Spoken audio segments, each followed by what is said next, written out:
Okay, thank you.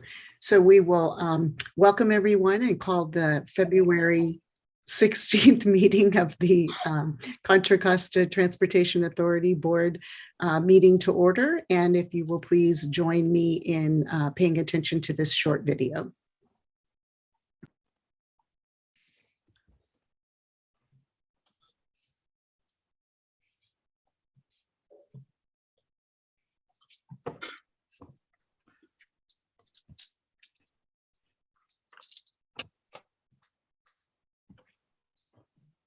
Hey, Lindsay, I don't think we need to turn the sound on.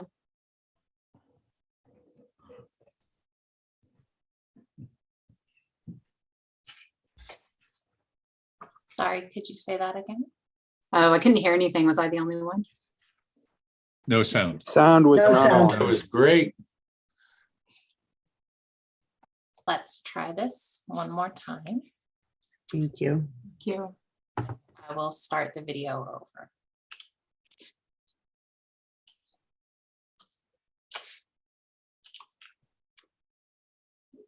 Due to COVID-19, this meeting will be conducted as a Zoom meeting pursuant to the provisions of Assembly Bill 361, which suspends certain requirements of the Brown Act. This meeting is being live streamed on the CCTA website. The chair will call upon members, staff, and other speakers by name. Please speak clearly and state your name before giving comments or remarks. Persons participating via Zoom with their cameras enabled are reminded that their activities are visible to viewers. Members participating by Zoom wishing to speak should physically raise their hand and unmute their mic when called upon. Members should mute their mics when done speaking. Citizens participating by Zoom wishing to speak should use the Raise Hand feature or dial *9 if participating via phone, and the chair or staff will call upon them at the appropriate time. Citizens will have 3 minutes to speak. After 3 minutes, staff will lower their hand and mute their mic. Participants via phone will be called upon by the last 4 digits of their phone number. It is requested that public speakers state their names and organization, but providing such information is voluntary. Written public comments received in accordance with the teleconferencing special notice for public comment guidelines are printed on the meeting agenda. If authors of the written correspondence would like to speak, they should raise their hand and the chair will call upon them at the appropriate time. All written correspondence received after that and during the meeting will be entered into the record. A roll call vote will be taken for all action items. Thank you for participating in a meeting of the Contra Costa Transportation Authority. Thank you, Lindsay. And Terry Ann. Terry Ann, will you now conduct the roll call?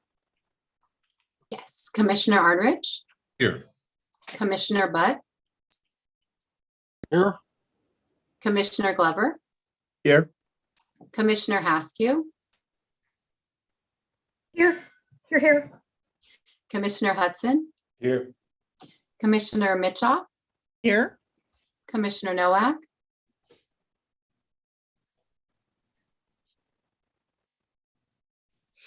Commissioner Nowak. Here. Thank you. Commissioner Thorpe, Here. Commissioner White, Here. Vice Chair Kelly, Here. Chair Geringer, Here. Representative Foley, Present. Representative Powers, I did not see, but I did see Representative Peoples. Here. Thank you. Representative Worth is going to be late. So and I also saw Commissioner Alternate Fideli with us. So everyone is present except for Representative Worth. Great. Thank you, Terry Ann. And I wanted to welcome Representative Foley as our new primary representative for BART. He had been the alternate previously and had been attending the meetings. Representative Foley, would you like to say a few words of introduction? Simply that I'm happy to be here, a pleasure to represent BART and work on the good work of Contra Costa County Transportation Authority. Great, thank you very much and welcome again. And then now we will move on to the Pledge of Allegiance, which will be led by Commissioner Arnrich. So if everyone will please mute your microphones and thank you, Commissioner Arnrich. Thank you. If you'll please join me by placing your right hand over your heart and repeat after me. I pledge allegiance to the flag of the United States of America and to the republic for which it stands, one nation under God, indivisible, with liberty and justice for all. Two. Thank you, Commissioner Arnerich. And our next item on the agenda is for public comment for items that are not on the agenda this evening, but still within the purview of our agency. And so are there any members of the public who wish to speak during this time? Please raise your virtual hand and Terry Ann or I will call on you. We do have public comment by Joe Young. Lindsay, can you start the public comment timer?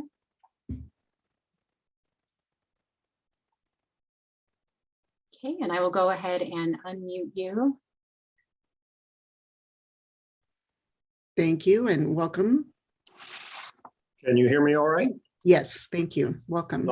Thank you very much. My name is Joe Young. I am president of the Vineyards at Marsh Creek Homeowners Association and represent approximately 1,800 Brentwood residents. Thank you for the opportunity to speak today. My first comment is relative to the current Caltrans shop project list recently posted for comment. This list includes a project to rehabilitate pavement along State Route 4 from Hillcrest Avenue to Byron Highway. This portion includes the segment of State Route 4 from Balfour to Marsh Creek Road in Brentwood. The noise level along this segment exceeds the values specified in the State Route 4 EIR, the Vineyards Development EIR, and the City of Brentwood General Plan. The current condition of the pavement and the apparent failure to use the best available sound absorbing pavement are primary causes of this excessive noise. We have submitted comments to Caltrans asking to accelerate this portion of the project and to assure that best available sound absorbent pavement material is utilized. We ask that the CCTA reinforce and support this request while working with Caltrans. Secondly, the recent public meeting concerning State Route 239, which the CCTA was a party to, proposed to push forward a new 4-lane highway from the junction of State Route 4 at Marsh Creek Road to Tracy. It was made clear during the public meeting that the State Route 239 project will not address the 2-lane segment of State Route 4 between Balfour and Marsh Creek. This segment will be the connector for the proposed 4-lane cross-country connection created by State Route 4 and State Route 239. The 2-lane segment between two 4-lane highways would have a significant negative impact on surface traffic, highway congestion, and air quality for us in Brentwood. It was stated in the meeting that another project would have to address the State Route 4 2-lane issue. A review of the State Route 4 bypass webpage did not indicate a project in place to address this issue. We are requesting that the CCTA assure that this apparent oversight is addressed within the State Route 239 project or another State Route 4 project in a timely manner. I have provided my contact information on the written submittal and am available for questions or further discussion. Thank you for consideration of these concerns. Thank you, Mr. Young. Are there any other speakers?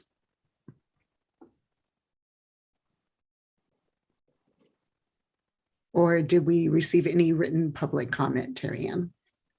We did receive one written public comment from Joe Young, who just spoke, and that is also provided to the board. Right. Okay, thank you. So I don't see any additional hands raised. So thank you again, Mr. Young. And we will now move on to the next agenda item, which is agenda item number 4, and is the election of chair and vice chair for 2022.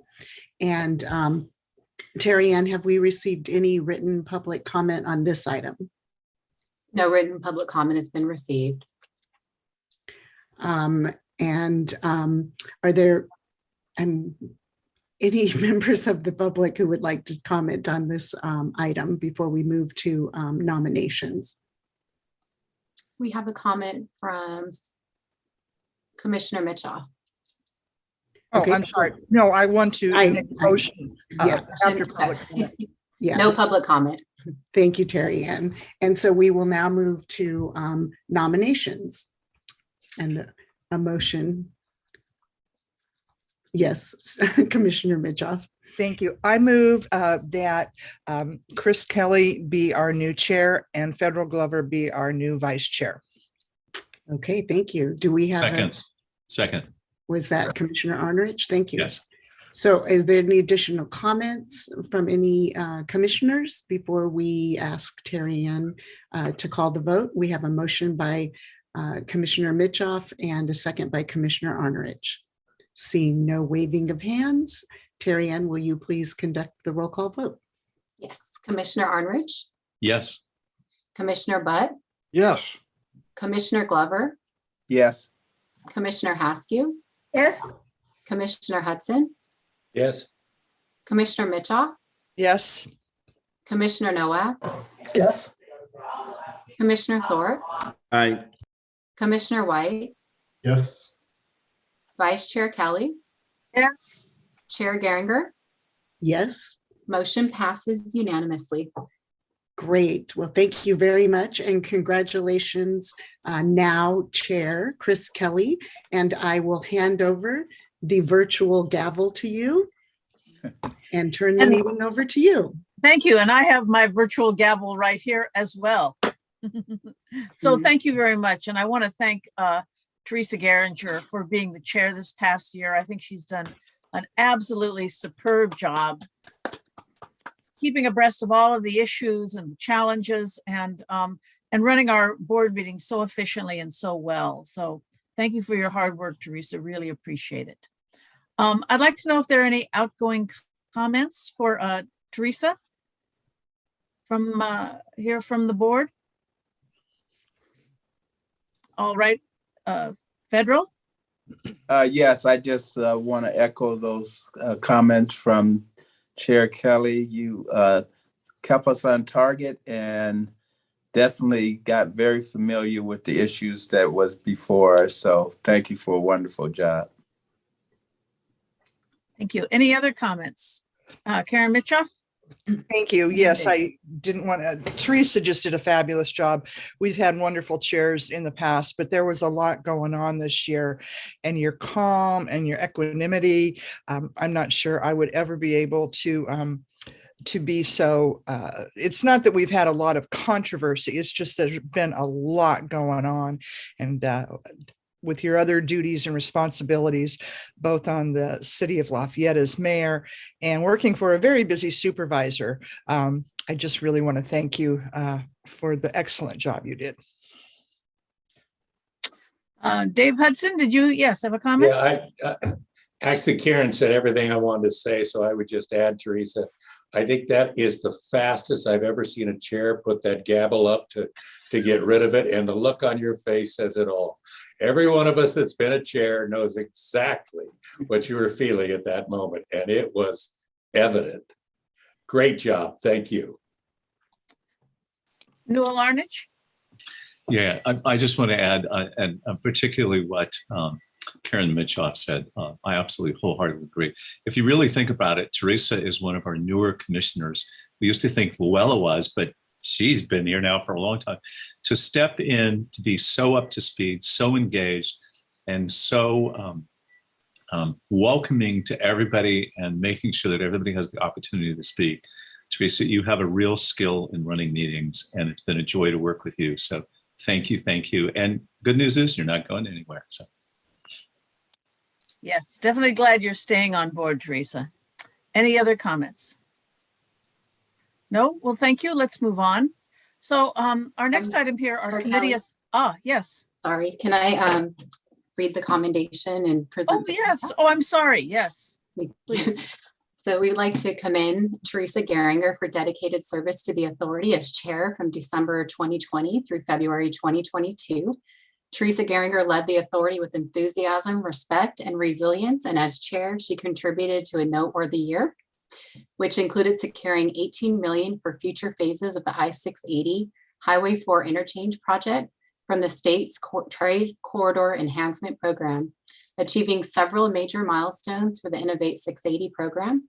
upgrading the authority's financial rating to AAA status, creating approximately 3.6 million in savings for CCTA and the Contra Costa County taxpayers, awarding 400,000 to develop a vehicle miles traveled mitigation framework to help fight climate change, developing a strategic communications roadmap to purposefully engage the public, launching the Feminaires program at Ignacio Valley High School in the city of Concord, and hosting the annual Girls Lead the Way STEM Summit to support female youth interested in engineering and technology.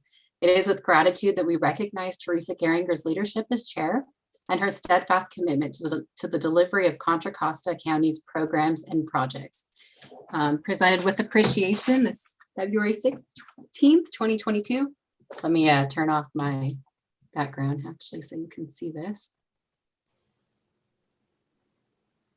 Great, thank you.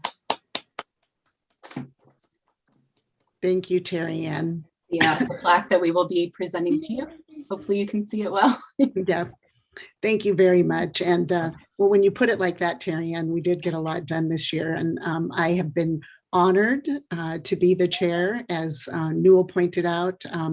You know, it was probably a surprise to many people, but by the rotation of the earth, my time came up early into my term on the authority board. And I have been, as I said, honored. I have enjoyed working with each and every one of you, and really hats off to the staff. We all know, and we say it, that it's really the key to making any organization work with a lot of elected officials at the top is the staff that is doing the work day to day and making us look good. And if we look bad, that's our fault. So the other thing that I do want to say is that, Dave, I might have handed it over because we had practiced our sight gag to hand the gavel, the virtual gavel, over and have them match as much as possible. But it's a little bittersweet because I've also really had the pleasure of having the whole first virtual year of our friendly neighborhood executive director, Tim Hale, as he came in. So we came in kind of together over this last year, a little over a year. And so it is a little bittersweet, but I'm just moving to another chair at the dais and look forward to supporting Chair Kelly in your year. And I know that it will be another great year. So thank you all. Thank you, Teresa. Any other comments here? No? Well, thank you. And Teresa, I'm glad you're staying on. Great. Okay, so now we move on to our next item, which are the committee assignments for 2022. And we currently have Commissioners Arnerich, Butt, Geringer, Nowak, and Thorpe assigned to the Administration and Projects Committee. And we have Commissioners Haskew, Hudson, Mitchoff, White, and myself, Chris Kelly, assigned to the Planning Committee. Are there any comments or changes from the board? If so, please raise your hand. Terry Ann, do we have any public comment about this item, the committee assignments? No written public comments. And would anyone from the public like to speak on this item?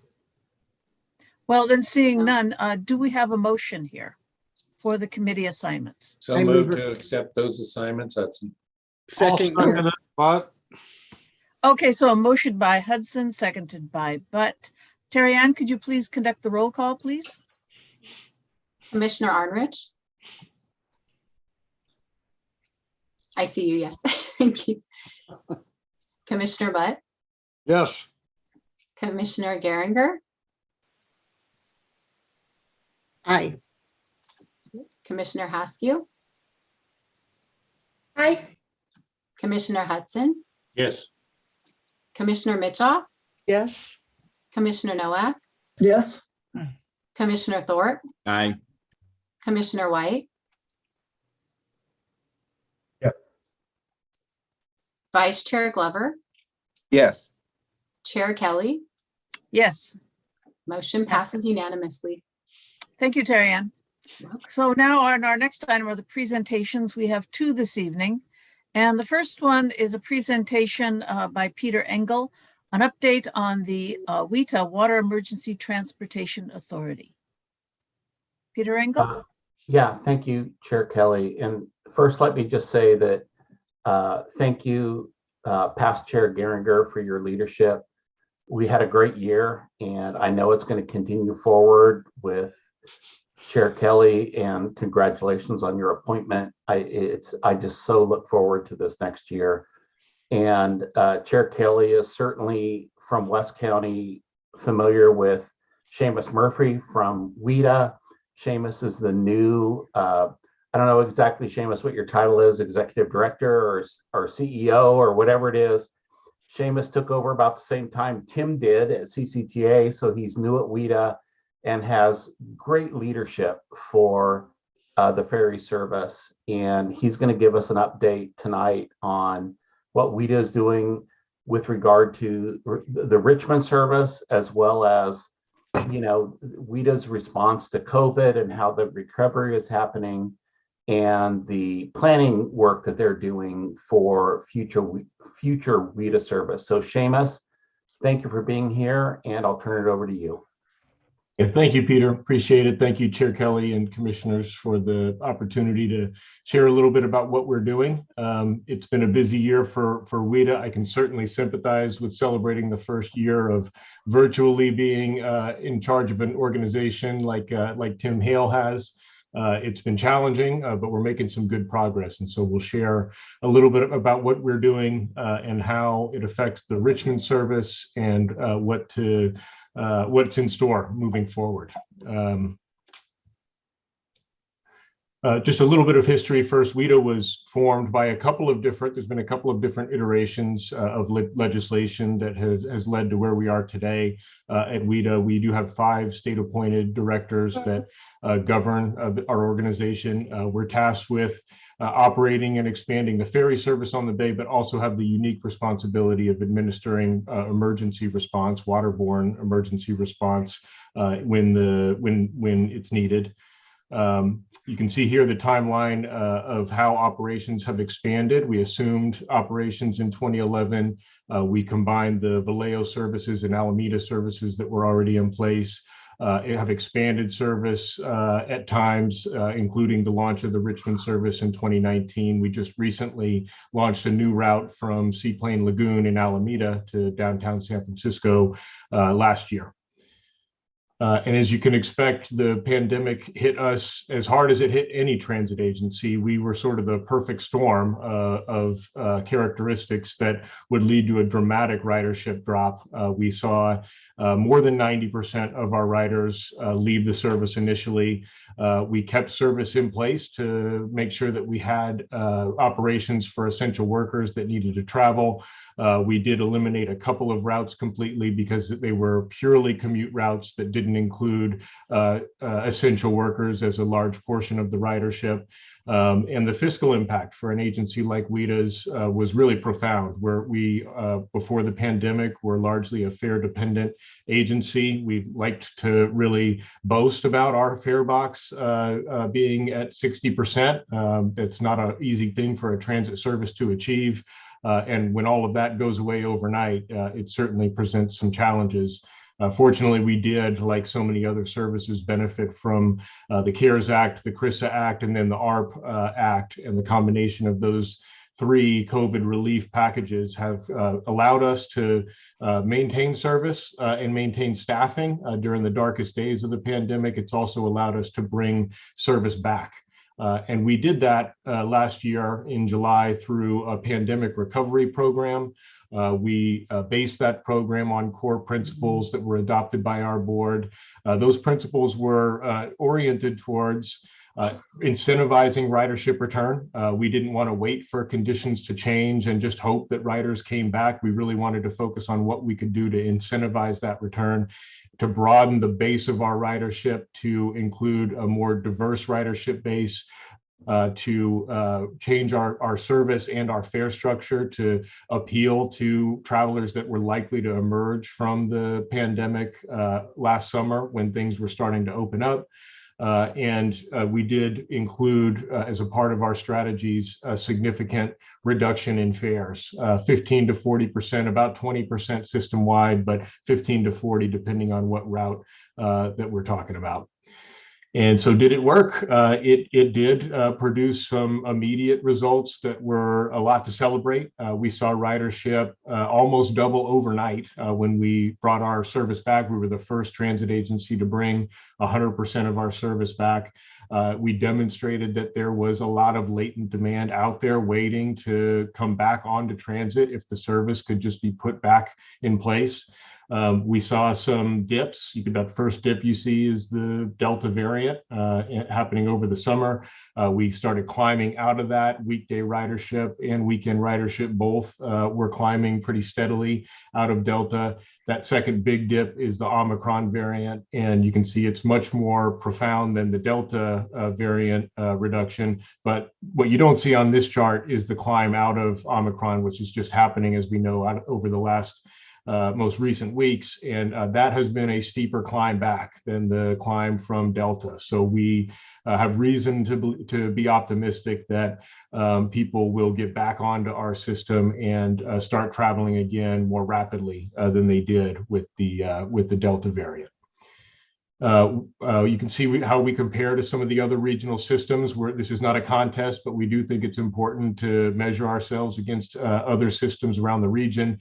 The two systems that really make sense as peer agencies because of the fare dependence and the demographics of the ridership that they serve are BART and Caltrain. We have outperformed those two systems. We have some unique advantages, of course, being out on the open water, having concessions. It's a pretty good way to travel. 95% customer satisfaction rating is a pretty good number to aspire to. And so we've leaned into all of that and are trying to make sure that we're focusing on those advantages and enticing riders to come back to the system. For Richmond specifically, I think the Richmond service really encompasses the pandemic recovery program better than any other service that we operate. We doubled weekday service. We operated more than our pre-pandemic service out of Richmond. A lot of that is midday service in recognition that during the pandemic recovery, a lot of the travelers who are likely to be using our system might not be working regular 9 to 5 commutes. They might be working shift jobs that have different commute times. And so that off-peak travel is really important to emphasize during this time. It also is the route that experienced our deepest fare discount decrease. And you can see there it went from $7 per direction to $4.50.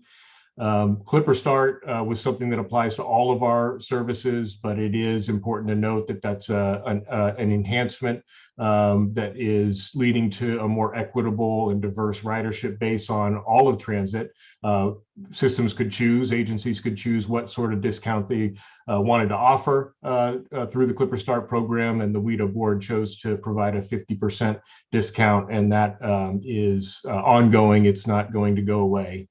The year-round weekend service, that's something that we wanted to bring to the Richmond route, and that is also continuing after a successful pilot in 2019.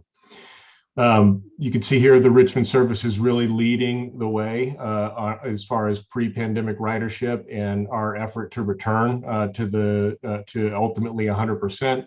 We think that there's a lot of potential growth left for the Richmond service, and we've really wanted to focus on that by marketing the service as much as we can. We've taken an in-person, on the street marketing approach, really getting to people directly, talking to them about the lower fares, talking to them about the viability of the service, why it might work for them, the additional midday service that exists, and making sure that people are aware of this as a mobility option moving forward. This is something that we plan to continue. So looking ahead, we initially planned for the recovery program to be a year. We're coming up on the end of that at the end of this fiscal year. We are currently reaching out to the public and talking about the concept of extending it for an additional year. We thought we'd have a new normal right around now, and we'd have something to base a more permanent operating plan and fare structure on. We all know we haven't gotten there yet, and so we're extending proposing to extend the recovery program by another year. so that we can give ourselves more time to understand what the ridership market looks like for WIDA service moving forward in the long term. We are still focused on expansion. One of the challenges is, of course, funding. When you talk about expansion, Regional Measure 3 is the tool that unlocks the expansion opportunity for WIDA. It was, of course, approved by voters. There's a legal challenge that has held it up for a long time. Everybody's been frustrated that these tolls have been collected, but none of the expenditures have been available to actually implement the improvements that the voters supported when they approved Regional Measure 3. For WIDA, it includes a significant amount of capital funding, and also, maybe more importantly for now, $35 million in operating support that would be great for us to have. It would be a reassurance that we can continue to maintain our operations in the face of uncertain ridership return. The federal funding is definitely helping, but we all know there's a runway, and we will get to the end of that runway, and there are big questions about what happens with transit service when we get there. The WIDA business plan is the roadmap for expansion of our service.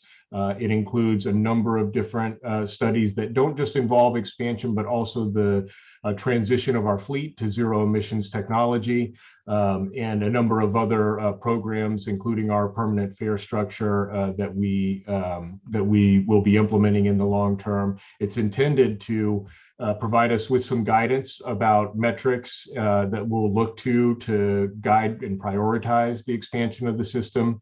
We've been involved in a major public outreach effort. City staff from all cities who are interested in ferry service in the future have been involved in this effort. We have a lot more outreach and engagement to go. The really key element of the business plan will be the service vision for WIDA and what that service vision looks like, both expansion opportunities, new destinations, new routes, and also enhancement of existing routes that we operate today. You can see that we do have expansion projects that are active in Redwood City and Berkeley, Mission Bay, Treasure Island, other locations on the San Francisco waterfront that are growing. And we know that there are other cities that are wanting WIDA service, ferry service in the future. The business plan is the roadmap that will get us there.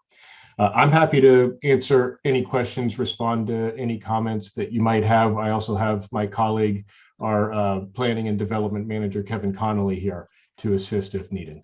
Appreciate the opportunity. Thank you, Mr. Murphy. And if we could come back. So questions or comments from the commissioners, could you please raise your virtual hand if you have any? Federal Glover, did you want to say something? Yes, I know most of you were probably anticipating that I would want to say something. I just want to ask Mr. Murphy, what I know that you've been in touch with CCTA staff and the desire of the East County cities to have the ferry service, and you all know from a number of years that this has been a strong desire, not only from the point of people moving transit, other transit means, but also and the fact that there is, not a lot of emergency routes in and out of East County.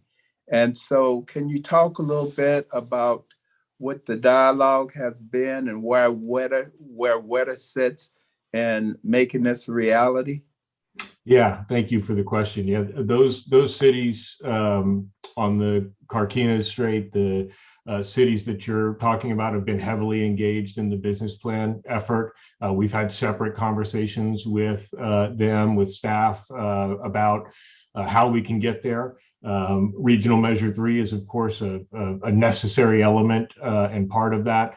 Thank you for mentioning the emergency response gap that exists. There are other gaps around the region, and that's something that keeps us up at night. Everything that we do to enhance our service for riders, commuters, daily travelers on the WIDA system is also something that we do to enhance our ability to respond in the case of an emergency. And so that's critical for us to make sure that we're looking at closing those gaps. We haven't gotten to the point in the business plan process where the metrics that we would use to prioritized future expansion have been identified and agreed upon. But the stakeholder engagement that's happening from city staff is going to be the thing that helps us land on what those metrics should be. So our timeline for completion of the business plan is somewhere in the early 2023 timeframe. And when we do that, and when RM3 is ultimately available, we're looking forward to really seriously making progress towards the expansion of service to the places that it needs to go immediately. Okay, thank you. And I just wanted to also just point out if it's unbelievable about what I'm saying in terms of transit means getting in and out, all you have to do is go to Fox News every morning, and they take the Highway 4 bottleneck that's there every morning, and Sal Castaneda is just taking it, and it's a joke. It's a joke anymore. So all transit alternatives are something that we're looking for, and certainly ferry service, I think, will be one that the fare box will not suffer from. So I just want to put that out there, and certainly I will continue to be in touch with our city managers in terms of the discussion that has taken place. Thank you. Thank you. Any other comments from the commissioners? No? Well, Mr. Murphy, I just want to say, I know my city of Hercules is one day looking forward to getting ferry service here in Hercules once we get our train station built and the bridge over to the point. That's very exciting for us. And I know I've talked with Federal Glover about water taxi service. We would look forward to that. The other thing I want to say is I know Kevin Connolly came to WICTAC a couple of times in the past year or so and reported on the Richmond Ferry. And I recall him saying he rode the Richmond Ferry one day and he was the only person who was not in a uniform or in scrubs. And I really want to commend you for reaching out to these essential workers, for cutting the fares, and for promoting it in Richmond and in West County. There are a lot of people who they have to work on site. They can't be like me and work from home.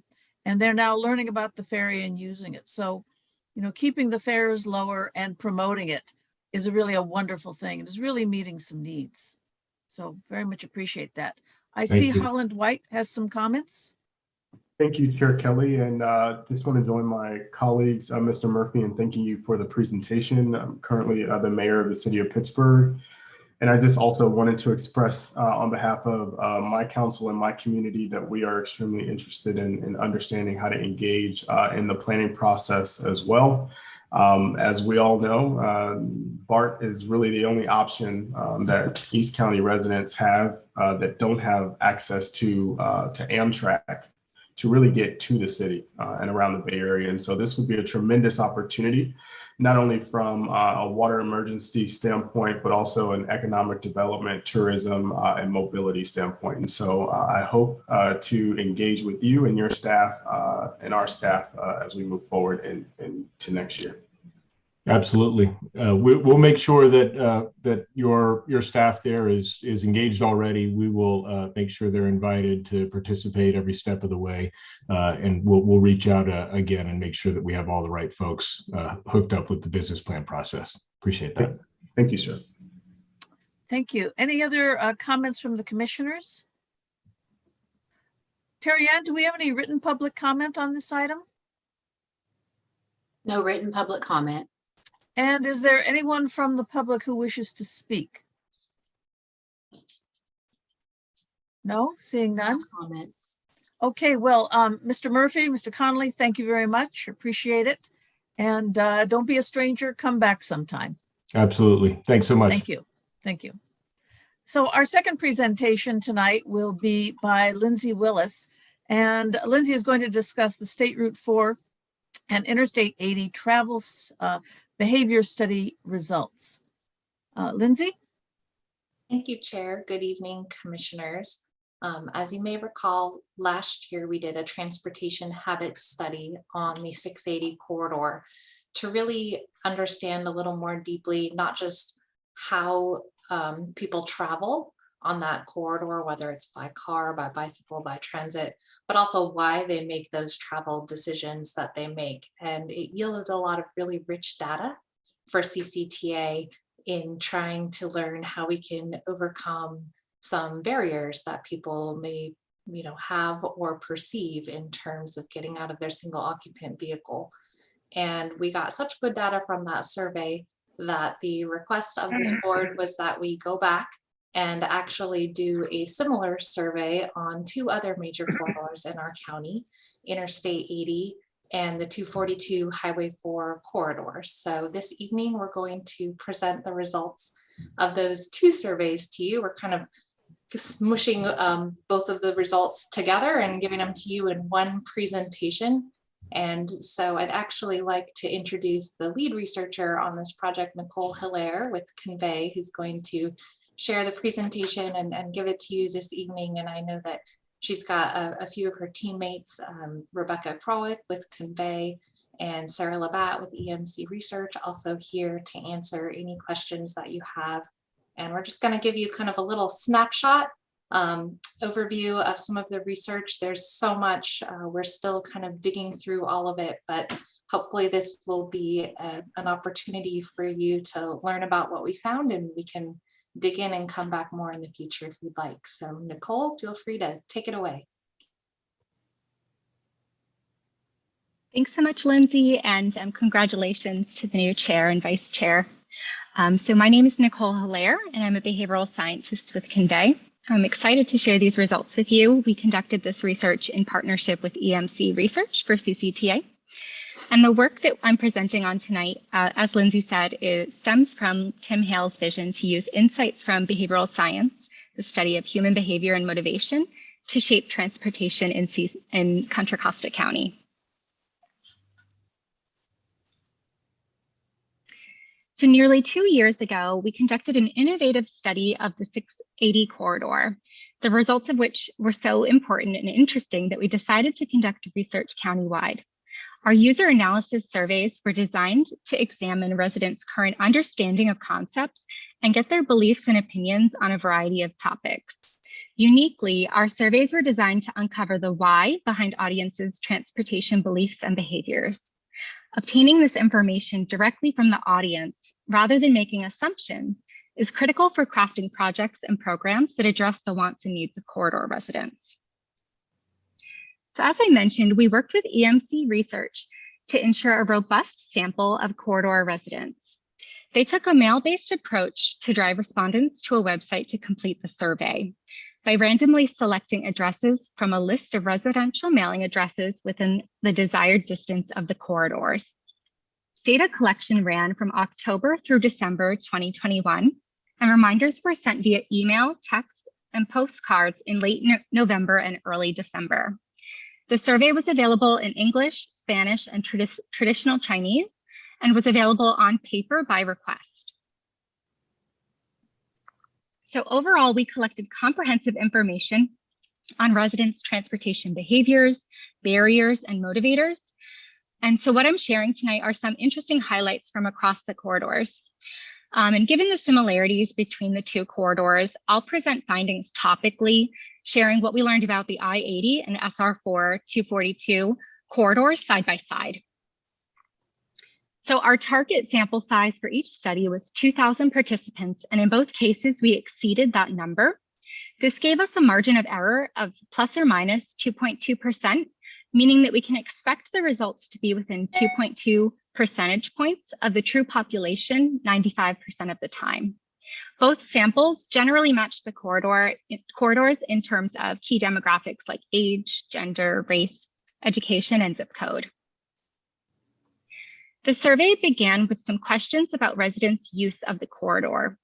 For I-80, we found that 73% of corridor residents use the corridor in some capacity once per week or more, and that most are taking I-80 south toward Berkeley or Oakland a few times a month or more, and half are using it to connect to Highway 4 a few times a month or more.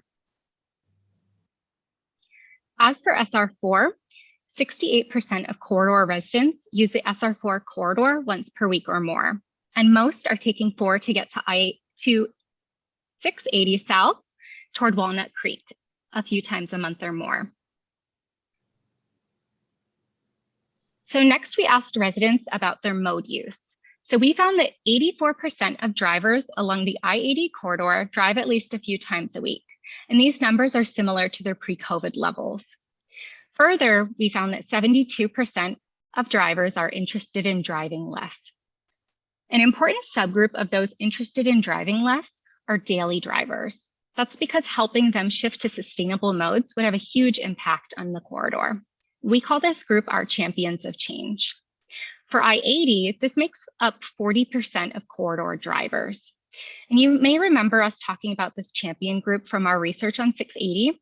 We found similar interest in driving less then. 68% of 680 corridor residents were interested in driving less, and 44% were daily drivers or champions of change. For SR4, we saw similarities yet again.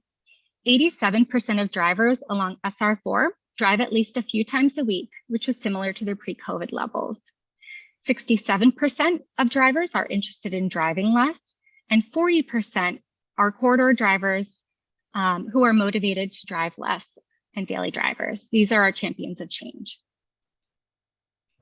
Next, we took a look at drivers' barriers to using alternative modes from a predetermined list. Similar to our findings on 680, we find that corridor residents rate speed, a desire for flexibility, an inability to get where they need to go, a preference for driving, and lack of safety as barriers to using alternative modes. We also asked those interested in driving less for their reasons for wanting to drive less. For both corridors, the top reasons were to avoid sitting in traffic, to reduce their environmental impact, to save money, and to have less stress. Though a different order, these are the same top 4 that we found for 680.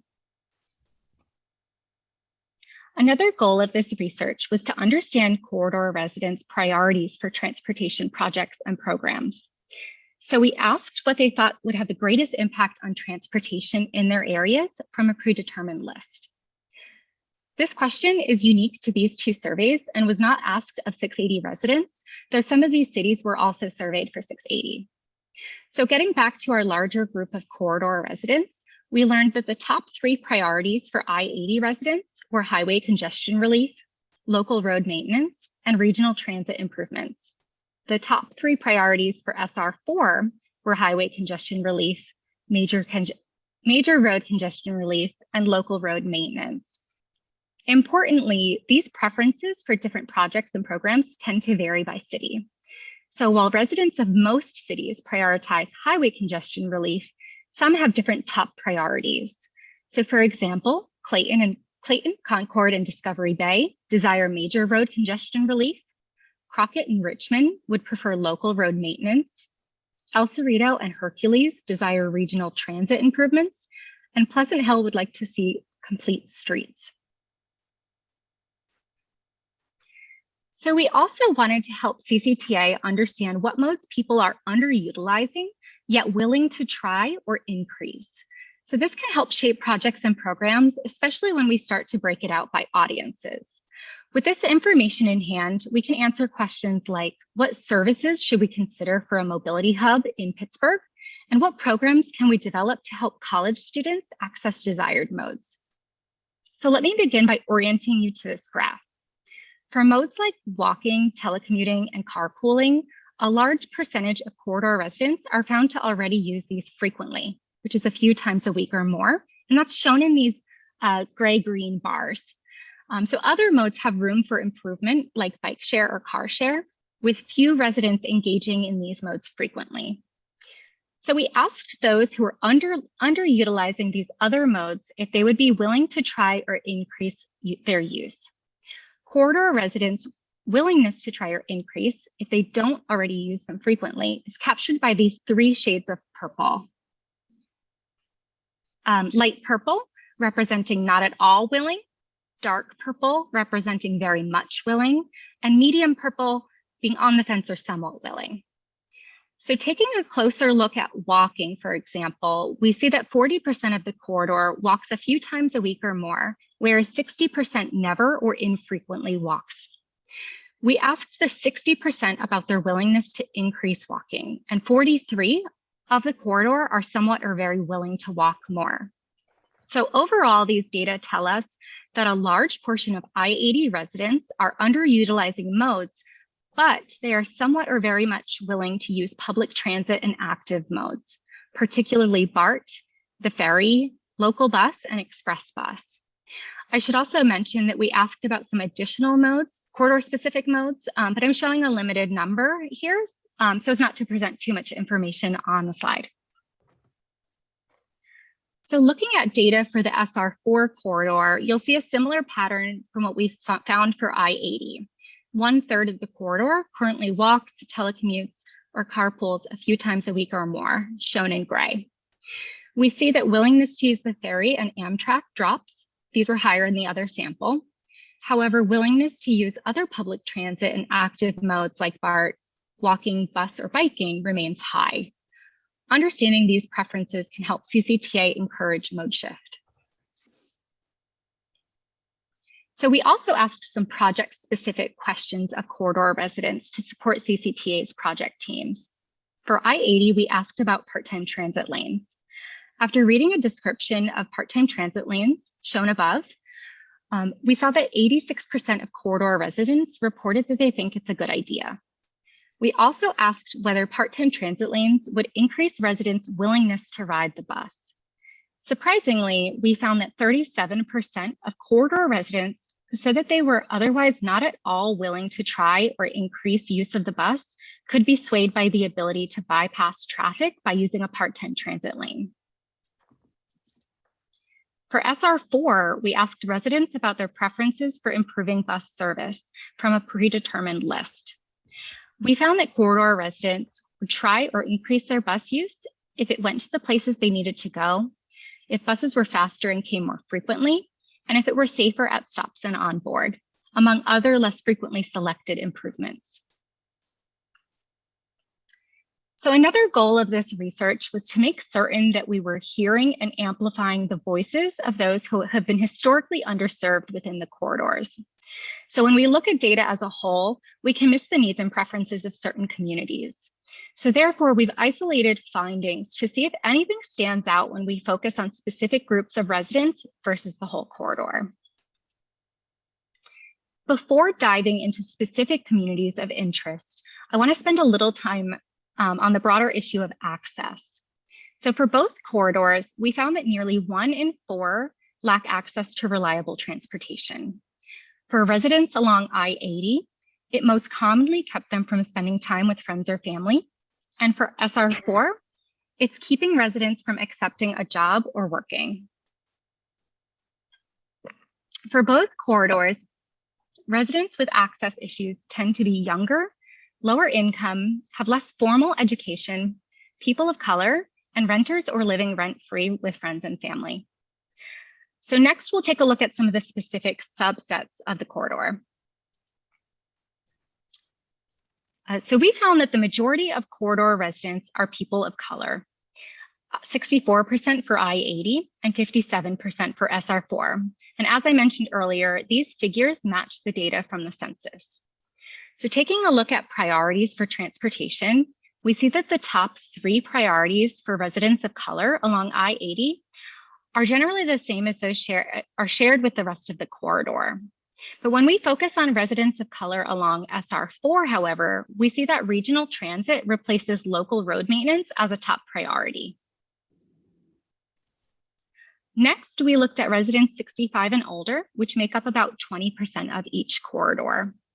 Priorities for this subset of residents aligned with the larger group of corridor residents. We also looked at residents with disabilities or serious health conditions.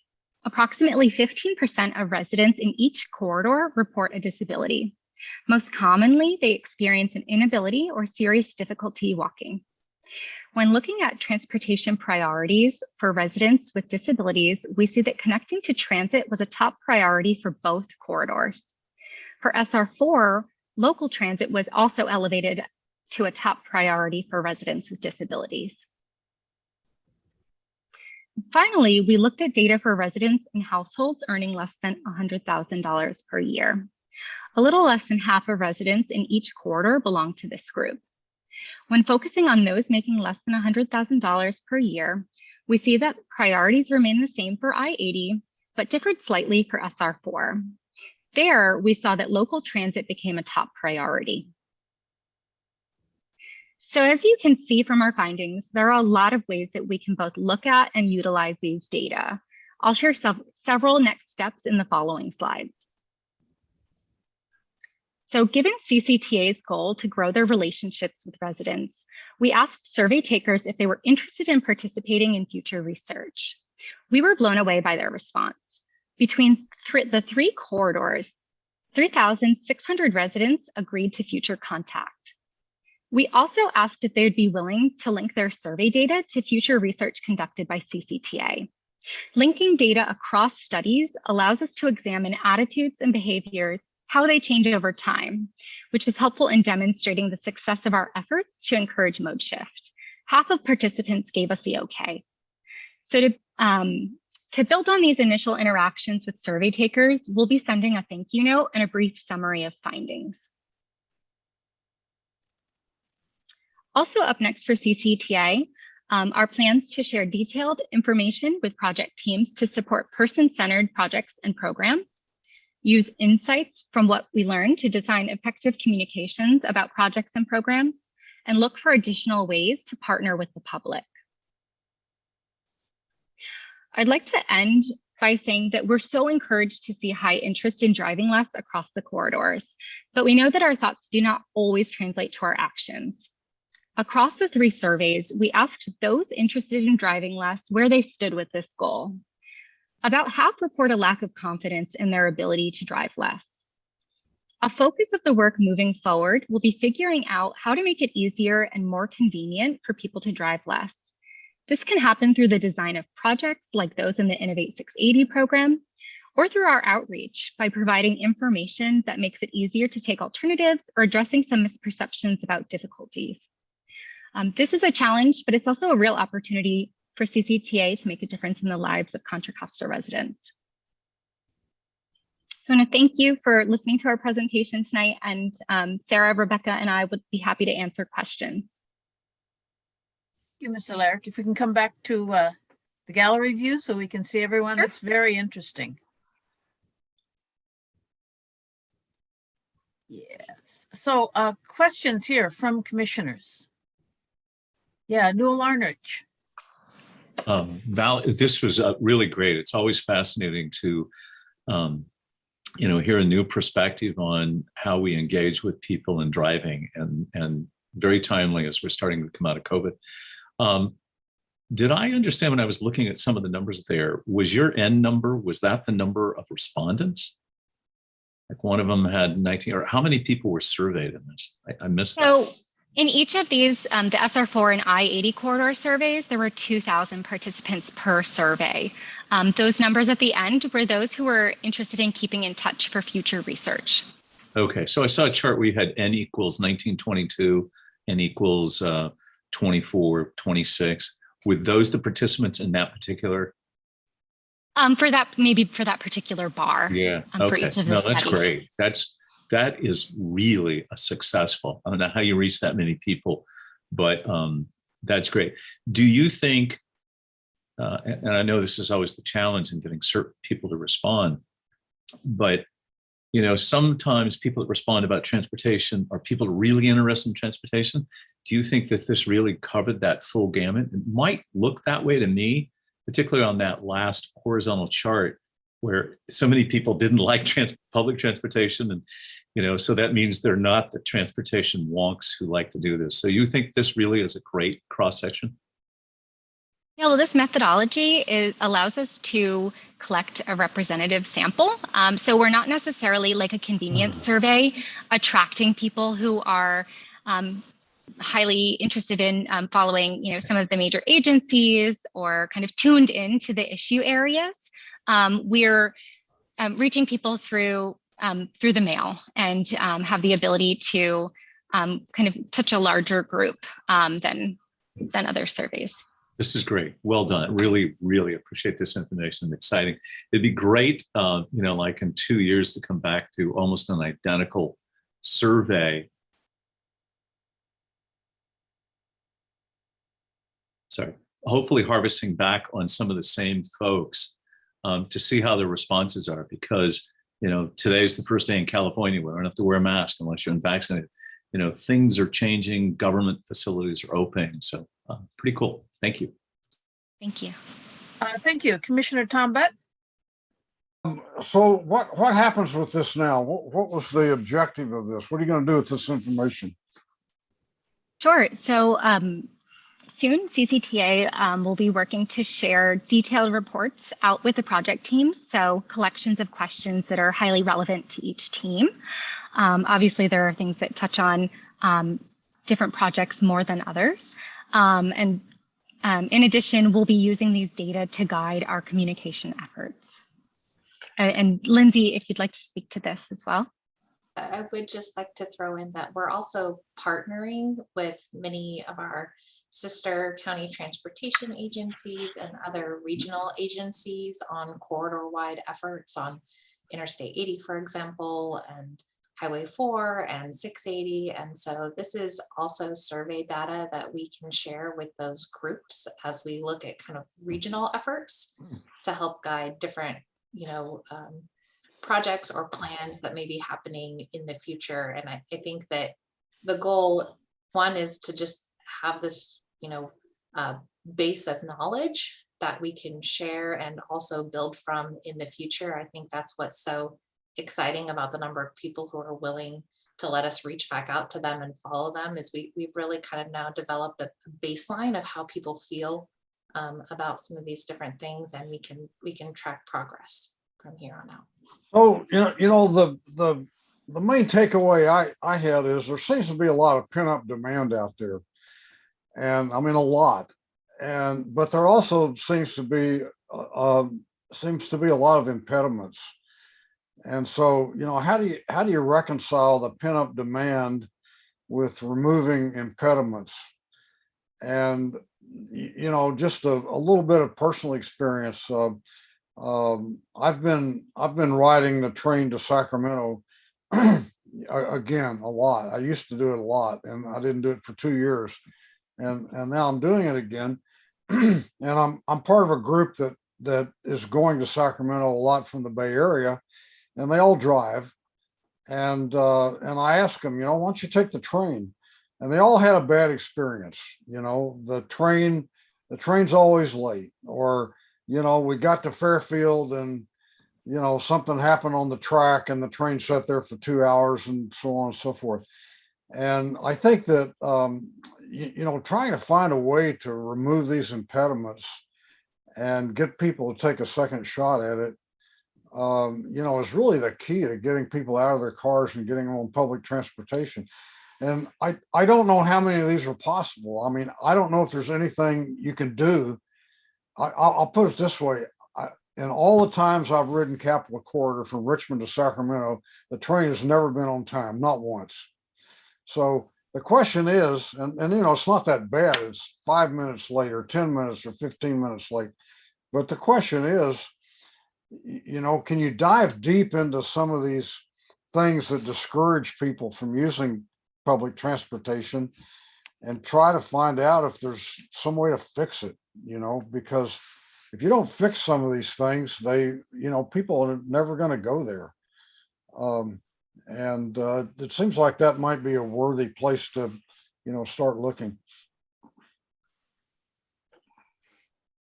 Thank you, Tom. But I'd like to recognize Peter Engel. Thank you, Chair Kelly.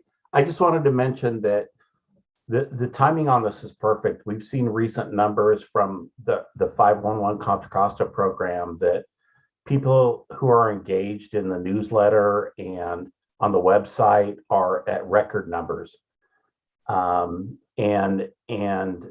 there's just a lot of interest both in surveying and people who are, like I said, engaged through the website to get involved in transportation issues and find alternative methods. So we have shared those numbers with our team, or they have shared those numbers with our team at CCTA, and we're working together to try and really find ways to reach out to these folks that we have, their contact information, to really work with them to find out what these impediments are that Commissioner Butt had just mentioned, and kind of what some of the issues are, and to try and work through those. So I think there's a really good connection here between 501 Contra Costa and the authority, since we have been working together a lot more over the last few years to really get a better understanding and connection to the folks that are traveling in the county and who are really engaged and have a voice in how their commute or traveling things occur. So I think there's a really good future here, and a good connection between the authority and 501 Contra Costa to continue to improve these, connect these, making things better. So that's all I want to say. Thank you. Thank you. Commissioner White? Thank you, Chair Kelly. I just wanted to thank Nicole for the great presentation. And just to share that, when I'm taking BART into the city and back home, it's safe to say that it is an uncomfortable ride all the way there and all the way back. And if I had a choice, I would definitely drive. It's hard to be on BART and not feel like your personal safety is compromised. And I think that that's what a lot of people are faced with. No one wants to go to work in fear that they may be hurt on their way there or their way back home. And so I think Mayor Tom Butt hit the nail right on the head that, looking at identifying these impediments and working to improve them, I think will get us very far. And talking to those BART riders that are currently there before they make the transition to another mode, like a car, I think is a great next step as well. Thank you. Any other commissioners? Well, I would just like to say, as somebody who drives along I-80 several days a week, and who has been on WICTAC, we did at WICTAC 2018-2019, we did an express bus study that identified places where people wanted to go from West County into Berkeley and Oakland and so forth. And if people could get that, and if the buses could have those part-time transit lanes, it would make everything go faster and people might really consider taking transit. So that's really, really important, I think, to us. You got to get people where they want to go and when they want to go. And the transfers have to be quick enough so that it's not way too long and that it just forces them to drive. And I want to echo what Commissioner White said about BART. A number of people still are fearful of riding BART. And so if BART can improve the safety element there, that'll go a long way to bringing a lot of riders back. And so I would just encourage that. Any other commissioner comments? No, Terry Ann, do we have any written comments about this item? No written public comments. And does anybody from the public wish to speak on this item? Please raise your hand if you do. Okay, seeing. No? Seeing none? No. Okay. And Lindsay Willis, did you want to say anything at all? No, just thank you. Thank you for your time. And, if any of your regional transportation committees want a deeper dive into your particular corridor, please feel free to reach out. We'd be happy to do that. That'd be great. And I think we'd love to see the data that you have. And it does impress me too, that people who were surveyed really want to stay in touch. About 3/4 of them do. That's very, very encouraging. Okay, thank you. So let's move on to our next item, which is the consent calendar. We have several items on there. Does anyone want to pull an item on the consent calendar? No? Do we have any public comments? Anyone with comments on the consent calendar? No public comments. Okay. All right, I think that's Federal Glover just adjusting his screen. So if nothing there, does someone want to make a motion to accept? Madam Chair, I would move the item. Okay, Motion by Glover. Is there a second? Second. And second by Butt. Okay, motion by Glover, second by Butt. Any discussion? Terry Ann, can we have the roll call, please? Commissioner Arnrich, Yes. Commissioner Butt, Yes. Commissioner Glover, Yes. I'm sorry, Commissioner Geringer, I meant, Aye. Commissioner Haskew, Right. Commissioner Hudson, Yes. Commissioner Mitchell, Yes. Commissioner Nowak, Yes. Commissioner Thorpe, Aye. Commissioner White, Aye. Vice Chair Glover, Yes. Chair Kelly. Yes. Motion passes unanimously. Great, thank you. So now we come to our regular agenda items. And first from the Administration and Projects Committee, we have an item presented by Brian Kelleher on the annual comprehensive financial report and the auditor's report for the fiscal year ending June 30th, 2021. Well, thank you very much. I hope you can all hear me, and I will adjust my presentation for the presentation full screen mode. And perfect. As we have it here today, every year we have to get together with our auditors and come through and review all of our financials and make sure that we're following all the state guidelines and all the guidelines from the GFOA. And over the years, we've worked with MGO, and through the audit process and your support in letting us extend the contract with MGO through the last couple of years has been a great help in working through the pandemic and doing things remotely. They're very familiar with our accounting financial software. They can go in there, they can look up things, and through the process, it moves a little smoother. And so we ended up wrapping up the financial audit at the later part of December. So that puts us a little late for the presentation in January. So we've moved it here to February. So the CAFR, once again, we had to change the name of the CAFR. It has moved to the ACFR, the Accounting Comprehensive Financial Report. It was at the request that the acronym did not mean some appropriate things for other individuals. So the change was made at the government financial officers level. So in the CAFR, you have the introductory section where it talks about the organization. It talks about the certificate of achievement that we've had for the last 9 years in an organizational chart. So it really gives you a snapshot of the organization. And then we get into the financial section. In there, the independent auditors report, the management and discussion analysis, the government-wide financial statements, and the fund financial statements and notes to the financial statements. So if you wanted to learn even more about some of the presentation and where all the money comes in and where the money goes and all the funding, it's kind of explained in there. And it's a really good read if you'd like the finance stuff. And then the statistical section is additional finance, economic, and demographic information. And that goes back, and you try and go back for about 10 years. So when we look at the financials, this is the accrued basis. And so this takes all of the bonds. So when we issue bonds, we have a bond premium, and you amortize that over the life of the bond through 2034. You also have pension deferred payments. We report on our pensions. And our OPEB is the retiree healthcare. The liabilities or the net assets we have on those, you have to expand those, and we're always a year behind. CalPERS is 1 year behind, so you have deferred payments. You have deferred outflows and inflows based off of the current year payments that we have. But in a snapshot, you try and compare yourself from 2020 to 2031. You have to remember we're your sales tax organization. We're going to run through 2034. There's a lot of accumulated Measure J money and some Measure C money that sits in the bank accounts and the investment accounts for CCTA. And as we get closer to 2034, we're going to be paying that down.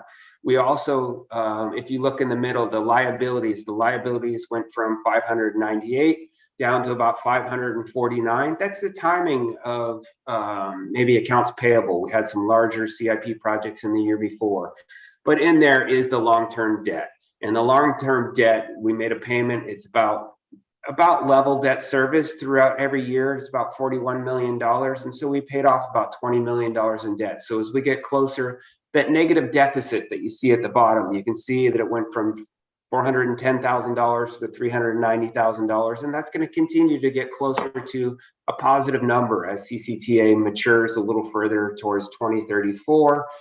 But it will also continue, our cash balances will go down as we continue to do large capital CIP projects and wrap up the capital projects. General revenues are sales taxes. That was the big ticket item for us. When we ended June 30th, 2020, we had about 3 months of no sales tax data. We had some deferred payments from a lot of vendors and larger organizations. So that came into 2031. Contra Costa County in whole has done a little bit better than the state averages because it's a working population, and the working population that we have here, we're able to work remotely, and they continue to buy things online. And so our projected budget for last fiscal year was about $98 million, and we came in at about $107 million. Sales tax is going really strong for Contra Costa and all of your cities and the county as well. The grant funds, you can always look at those, and if you didn't know anything about CCTA, you'd be like, well, why are you getting $80 million one year, $50 million the last year? You're losing money. No, it's all of the timing of the capital program. The capital program in the prior year, they were able to move further on 680 and the 684 interchange. And so when you have these capital programs, we have a lot of external funding as well that comes in. And so that kind of fluctuates based off of the capital project programs we have there. We look at expenses, administration. Again, if you didn't know much about CCTA, you look at 5.7 in the previous year, 2.5 this year. Well, in 2020, we had a ballot measure expenditure, which was about $3 million.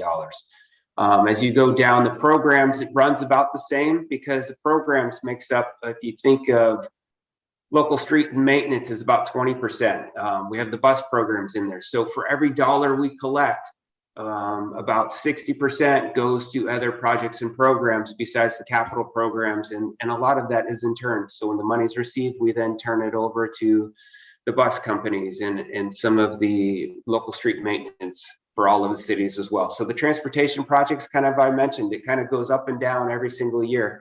And if you wanted to see it over the last 10 years, we can go back to the end of the CAF or the financial report, and it has a 10-year trend, and you can kind of see it there. Debt service and interest and related fees, you can see it's approximately $18 million in there every year. Let's move on to the next. Some of the highlights, I already talked about sales tax revenue. We talked about federal, state, and local revenues. You know, the CIP transportation projects, so that was $48 million, and congestion management about 1.9, transportation demand management, TFCA.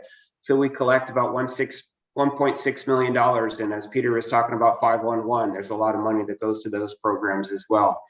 Administrative salaries and benefits. So with the expenditure plan for Measure J, it's a 1% cap of that sales tax. And so the $705,000 that we spent on administrative salaries and benefits is 0.66 of the 1% sales tax. Administrative services and expenditures is about 1.4 million. And again, the program expenditure is close to 50 million. Local streets and maintenance that goes back to the local cities and the county is 21 million. And then again, debt service is 41.4 million, and the principal is about $21 million. There's a lot to take in here, but some of the larger components, note one is just reporting on the annual comprehensive financial report, why we had to change the name. Note 3 is cash and investments. So in there, you get into where we're all invested. So where does CCTA save their money? We have an investment firm that helps us with about $70 million. And we also have in our LAIF fund about $37 million. Interest rates right now are very, very low, as you know. So our investment income in the next following year and in last year was not doing so well. We also have accumulated $13.3 million for future principal and interest. So as we collect on a monthly basis our sales tax, a portion of our money goes to the trustees for our bank accounts for the debt service funds, and they hold on to 1/12 of the principal and 1/12 of the interest. And so the timing of those payments are in March, and they're also in September. So we have about $13.3 million set aside for that. The long-term debt, that goes through what's outstanding on our bonds. We have $424 million of outstanding, but the biggest highlight for last year, besides sales tax numbers being up to help the projects and programs, we refinanced one of our bonds, eliminated a lot of risk with the swap bond. And so we have a level debt service like you would with a regular mortgage. Note 7 and 8 is the pension plan and other post-employment health benefits. This is one of the biggest items for the county and the cities and the towns that you all represent. And CCTA is in a very good position. And we're in a very good position because of some of the decisions that we've made.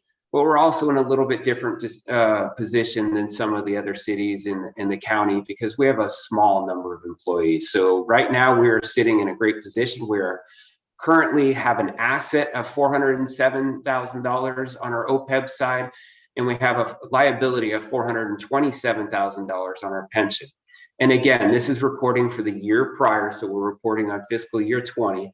And as the pandemic hit in March, all of our savings and all of the investments went down.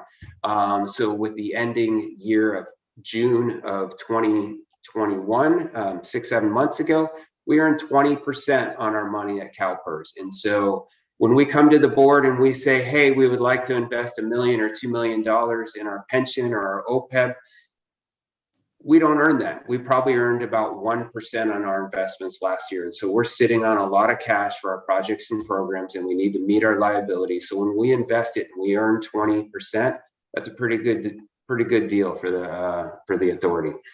Net pensions and fund balances, it's accrued, and it kind of shows the amortization that we have in our fixed assets.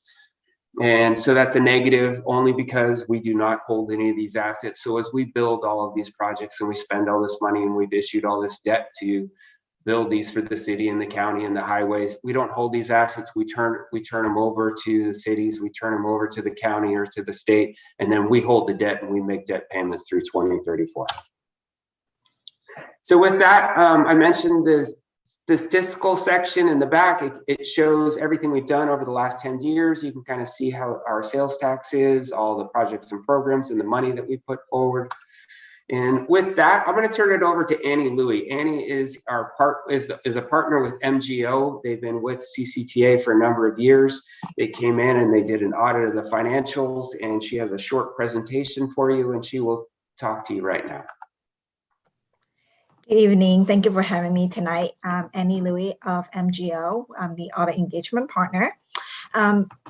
Here, I just have a very short presentation to summarize the results of the audit. And Brian had already gave a very detailed presentation of financial statements. The other report that I'd like to point your attention to is our direct communication to the Board of Commissioners.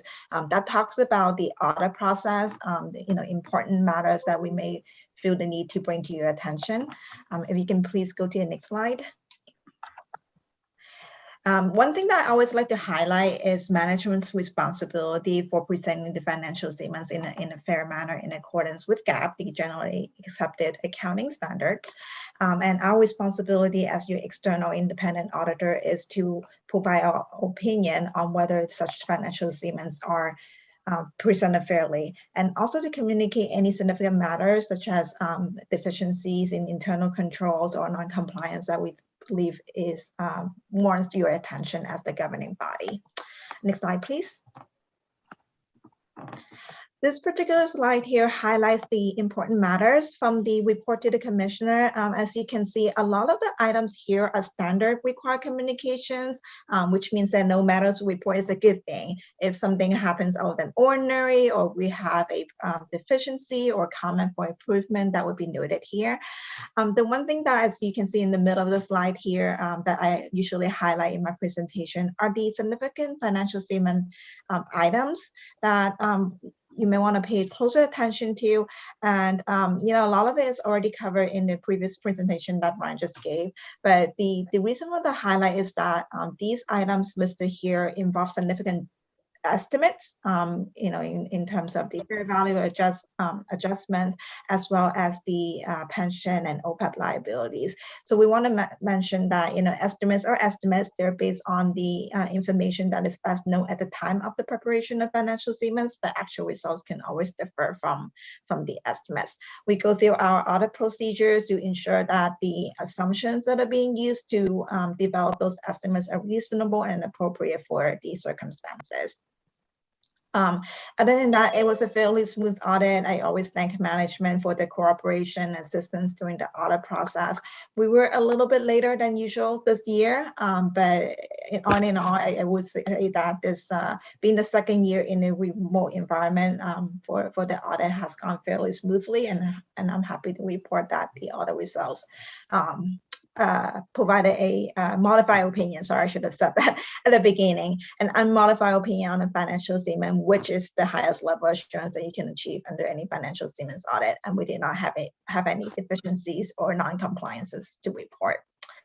At this time, I'd like to take any questions that you may have. Thank you, Ms. Louie and Mr. Kelleher. If we could come back to the gallery view so I can see folks. Thank you. Very good to know we have a good, clean audit. Are there questions or comments from the commissioners?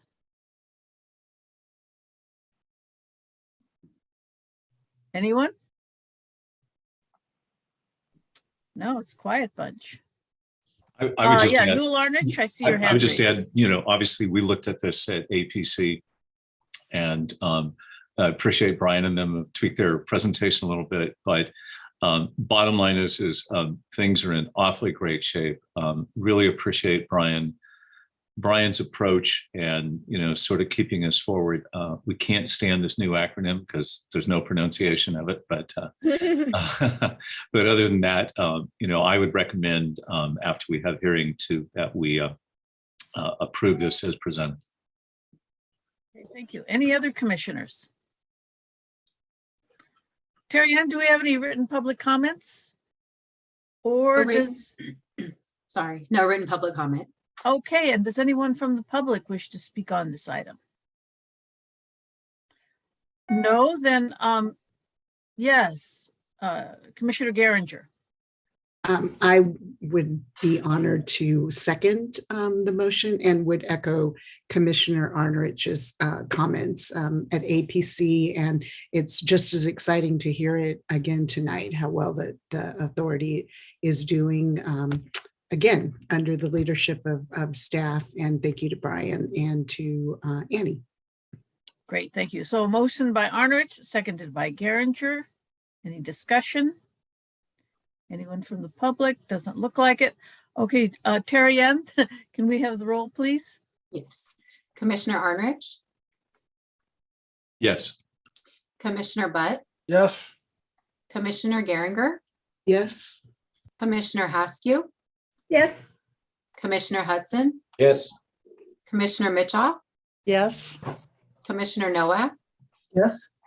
Commissioner Thorpe, Aye. Commissioner White, Aye. Vice Chair Glover, Aye. Chair Kelly. Aye. Motion passes unanimously. Great, thank you, everyone. Appreciate it. So our next regular agenda item is on the the 2022 Measure J Strategic Plan, and this will be presented by Hisham Noemi. Good evening, Madam Chair and board members. I'm happy to present this item. Hopefully you can hear me fine. I do have a presentation with you, to you, so let me share my screen.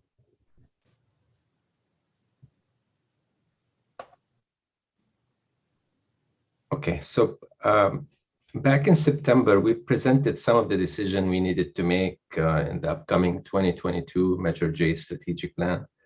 The revenue forecast was one of them. As you recall, you approved HDL's latest revenue forecast. Our sales tax revenue are now projected to be similar to the one we used in the 2019 strategic plan. Because the revenues are projected to be the same, you will notice we have not gone around to the 4 RTPCs asking for their input how to program their share of the additional revenues. On the flip side, we also have not asked them on how to handle anticipated revenue reductions, like what we had to do in the 2019 strategic plan. So in short, in the 2022 strategic plan, the overall Measure J funds in each subregion will stay the same. This will allow us to maintain sub-regional equity that was built in the Measure J expenditure plan.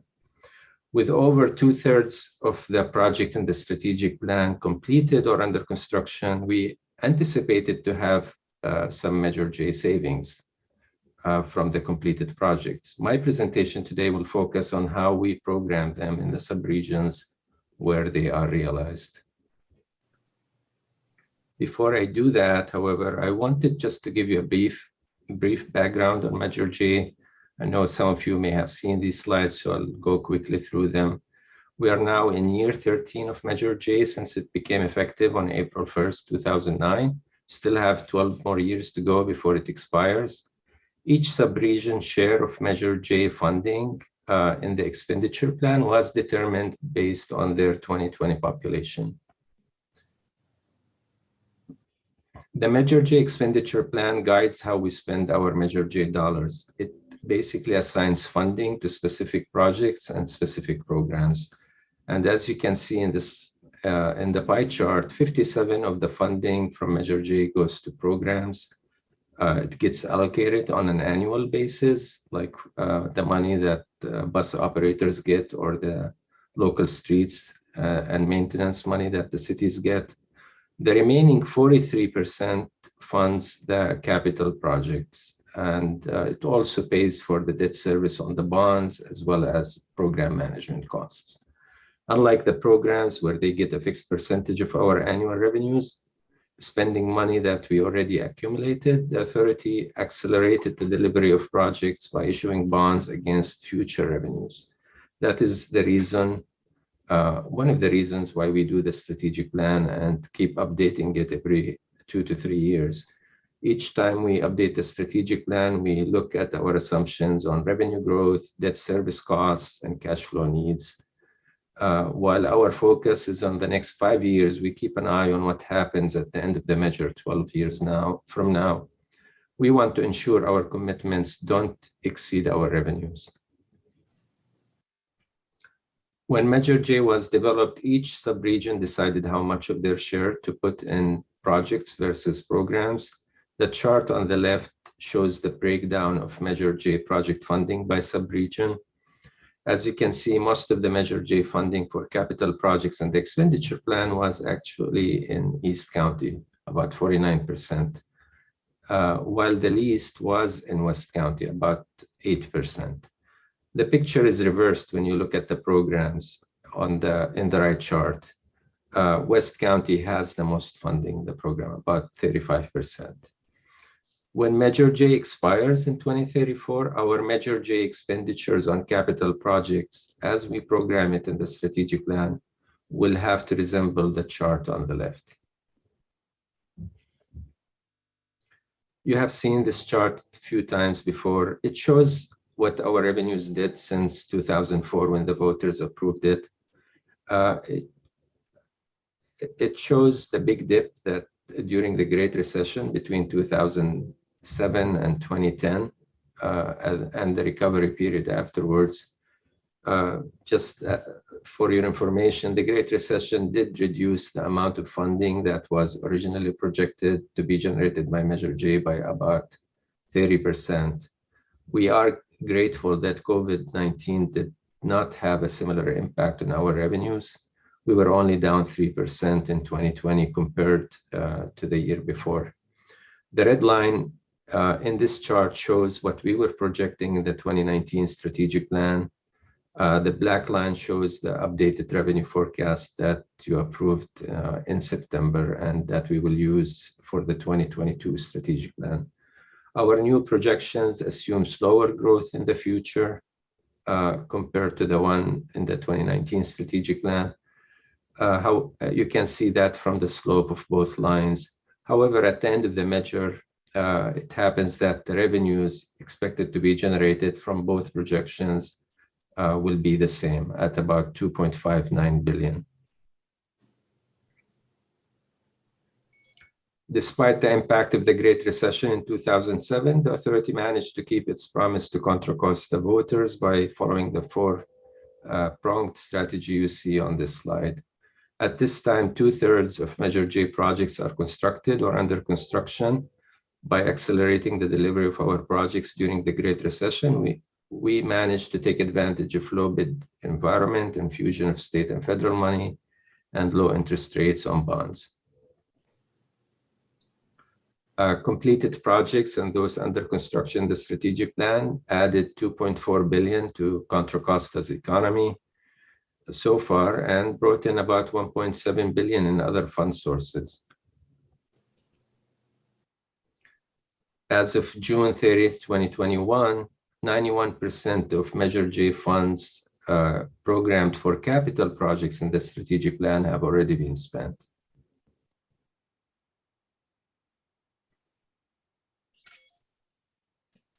With that many projects delivered, I'm pleased to say that we identified approximately $18 million in savings, with the majority of it coming from the Caldecott Tunnel fourth bore, the I-680 carpool lane completion, Alhambra Creek Bridge in Martinez, and to lesser extent on Highway 4 widening in East County. Unfortunately, there were no savings realized in West County. But keep in mind, West County had the least amount of Measure J funds in capital projects, so that is not unexpected. Today, we are recommending that you reprogram the $18 million in savings in the 2022 strategic plan to the projects you see in the slide. $9 million for Innovate 680, $1 million for East County sub-regional needs, $1 million for the 684 interchange phase 3, which is we just opened to traffic, and $2 million for Pacheco Boulevard widening. The remaining $5 million we are recommending that you keep in a programmatic reserve in Central County. I'll explain the reasons behind our recommendation next. We basically considered the following factors to come up with these recommendations. The first one was savings needed to stay in the same sub-region where they were realized. That will ensure sub-regional equity is maintained in the strategic plan and matches that in the expenditure plan. We then looked at projects that took a hit in the 2019 Measure J strategic plan because we had to lower our revenue forecast. Innovate 680 and the East County sub-regional needs fall in that group. Innovate 680 Measure J funding had to be cut from 40 million to 19 million in the 2019 strategic plan. Adding the 9 million will only restore part of its original Measure J funding. The same is true with the East County sub-regional needs category. Adding the 1 million will only restore a portion of the funding that we had to cut in the 2019 strategic plan. It also gives East County the flexibility to address some of their needs. We also considered whether we need to set aside funds for anticipated cost increases. I-684 phase 3, as you may know, did have some issues, and we do need an additional $1 million to help pay for anticipated mediation and potentially litigation costs to close out the project. The $2 million for the Pacheco Boulevard widening in Contra Costa County basically reprograms back some of the funds that the board took from the project in 2016 to fully fund the Alhambra Creek Bridge in Martinez. The board committed to return any savings to Pacheco Boulevard when we amended the strategic plan in 2016. Pleased to say that the Alhambra Creek Bridge project now is complete and it had $2 million in savings. That leaves about $5 million in savings. We are proposing to keep them in a programmatic reserve in Central County. This will help us address unforeseen cost increases during construction and gives us the ability to deal with future revenue fluctuations. I hope that clarifies why we are recommending those specific projects. With that, I'll be happy to take any questions. Stop Thank sharing. you, Hisham. And can we come back to our gallery view? Yes. Yes, thank you. Questions from commissioners?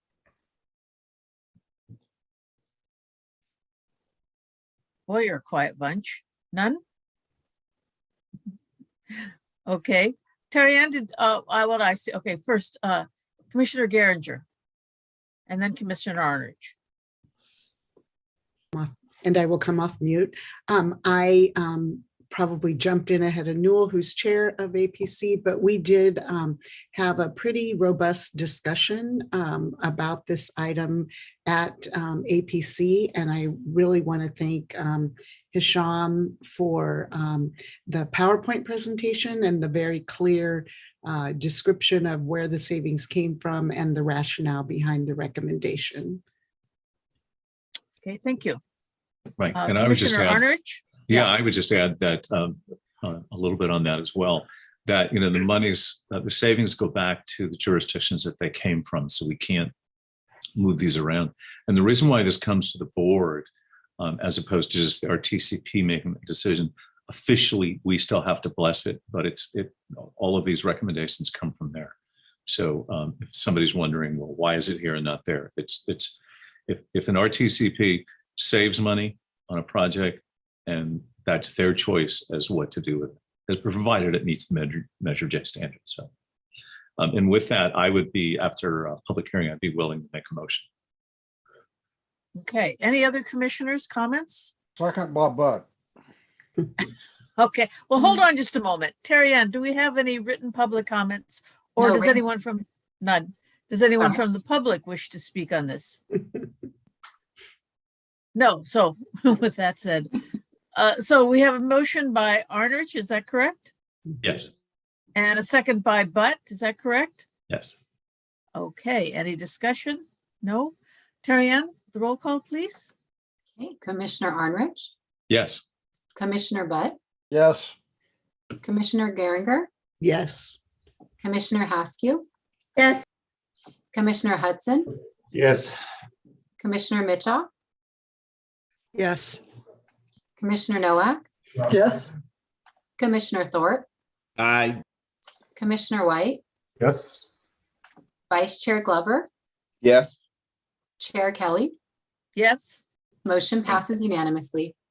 Thank you, Terry Ann. So our last regular item tonight is the Bollinger Canyon Iron Horse Trail Bicycle and Pedestrian Overcrossing Project. And Ivan Ramirez is going to take this item. Ivan? Good evening, Madam Chair and Commissioners.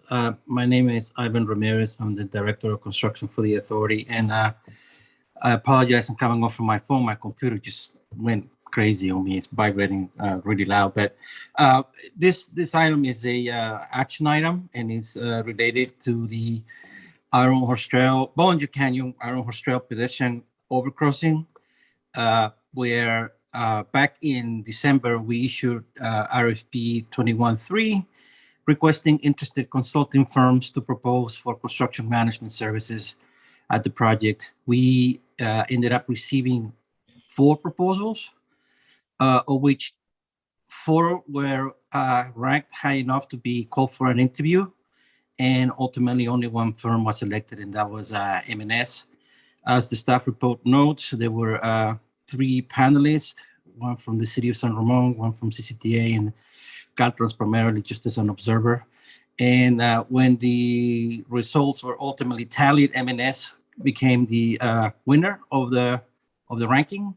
So with that, staff seeks authorization for the chair to execute agreement number 579 with M&S in the amount of $2,332,297 to provide CM services, to allow the executive director or designee to make any non-substantive changes to the language and delegate authority to negotiate and execute amendments within the contingency amount to the executive director. So with that, I'm open to any questions. Thank you, Ivan. Any questions from the commissioners? No? Okay. Terry Ann, any written public comment? No written public comment. Okay, this is not a controversial item. It seems. Anyone from the public wish to speak? Nope. Then do I have someone to make a motion to approve this item? I'll move the item, Geringer. Geringer. Second, Glover. And seconded by Glover. Terry Ann, can we have the roll call, please? Yes, Commissioner Arnrich, Yes. Commissioner Butt, Yes. Commissioner Glover, Geringer, sorry, habit. Yes. Commissioner Haskew, Yes.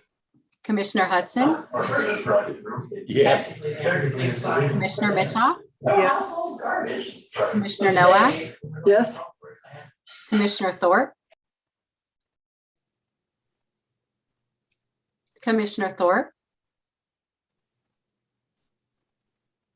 He'll come back. Commissioner White, Yes. Vice Chair Glover, Yes. Chair Kelly, Yes. Commissioner Thorpe. Okay, motion passes unanimously with Commissioner Thorpe absent. Okay, thank you. Thank you. So moving on, there are no regular items, agenda items from the Planning Committee. So item number 13 here is correspondence and communication. There's an appointment of Transpac representatives in the correspondence. And then with associated committee reports, there are reports here from WCTAC and Transpac. So on to authority board and staff comments. I would just like to say thank you, everyone, for choosing me as your chair for this year. I've already thanked Teresa, and I might be leaning on her. And I really look forward to working with Tim and the staff. You know, many years I was on WestCat in 2015, soon thereafter got onto WCTAC. And back in 2017, 2018, I met Tim and Hisham when they came to WCTAC and were participating with our I-80 ad hoc subcommittee, and got to know them and realized that Tim and I had a real affinity for transit and for bus on shoulder. It's a favorite of mine. So I'm really looking forward to this year as we kind of come out of the pandemic. A lot of my focus will be on relieving traffic congestion and encouraging transit wherever we possibly can, pushing our other projects forward. We all know about those. On the interchanges, the Innovate 680, the GoMentum. I'd also like to just be mindful of the local projects that some of our small cities have. They are very important to the residents, whether it's, you know, protected bike lanes or traffic calming or complete streets and so forth. Those are all really important to the people that we get our sales tax from and whom we serve. And the last thing I would just like to say is that as we come out of this pandemic, it's really uncertain how commute traffic is going to be and commute transit. And it's something we have to watch very, very carefully and respond to when we can and respond to people's needs. So with that said, I'd like to go on to any other commissioner comments. And I think Commissioner Mitchoff, you have something to say. Yes, and I'm sorry if I have not been paying attention, but I've been, as many of us are on a number of regional boards and commissions. And so, Chair Kelly, I know you will be working with staff for how and when we come back in person. I know, and I'm going to go be a critter killer here because I have a bug on my wall.